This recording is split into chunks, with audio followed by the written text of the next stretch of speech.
Des chauffeurs de taxi de partout au Québec poursuivent leur croisade contre le service Uber, qu'ils jugent illégal et déloyal. Alexandra, ils sont réunis en ce moment devant l'Assemblée nationale à Québec. Oui, c'est sa grande mobilisation de l'industrie du taxi en ce moment. On va vous le montrer, des dizaines et des dizaines de voitures de taxi qui sont stationnées, Grande Allée également, devant l'Assemblée nationale. En fait, 350 chauffeurs de taxi, de limousines d'un peu partout au Québec quand ils ont quitté Montréal ce matin. D'autres ont quitté le Saguenay, l'Est du Québec, la Beauce, Lévis également, pour converger vers ici, pour manifester plus spécifiquement contre le service Uber. Monsieur Guy Chevrette, vous êtes le porte-parole des négociateurs de l'industrie du taxi. Bonjour. Bonjour, madame. Qu'est-ce que vous demandez spécifiquement au gouvernement? On est venu d'une seule voix parce qu'on a une coalition très solide présentement. On veut parler d'une seule voix. Puis on est venu demander au gouvernement d'intervenir le plus rapidement possible. C'est de abolir, suspendre le permis de ceux qui font les complices d'un taxi illégal. Ça, c'est votre demande précise. Précise, on en aura d'autres, pas éventuellement, mais on veut que l'illégalité arrête. Oui.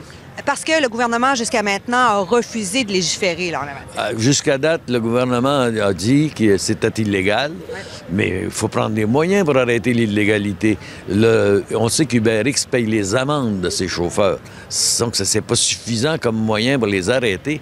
Donc, il faut absolument une législation qui dirait celui qui chauffe un taxi de façon illégale, qui n'a pas payé de sa licence, qui n'a pas les assurances de responsabilité pour les citoyens, oui, puis qui fait de l'évasion fiscale aussi. Vous avez rencontré le ministre des Transports au cours de la dernière heure à l'intérieur, à l'Assemblée nationale, et il a démontré de l'ouverture à vos demandes?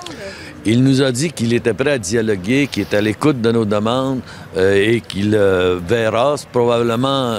Il situe son action plutôt après les fêtes. Nous, on lui dit qu'il y aurait moyen de poser un geste rapide avant les fêtes. Mais lui, il vise davantage le mois de février. Il continue de dire que ça passerait par la modernisation de l'industrie du taxi. Il a reconnu que la modernisation de l'industrie va bien, par exemple. Parfait. Mais il m'a dit également, il a ajouté qu'il était ouvert à des suggestions concrètes. On y en fait une. Parfait. Suspension. Merci beaucoup, M. Chevrette. On sait vous parler longtemps quand on vous pose des questions. Merci beaucoup. Donc, le message a bien été entendu. Merci beaucoup, Alexandra Duval. Merci. Au revoir.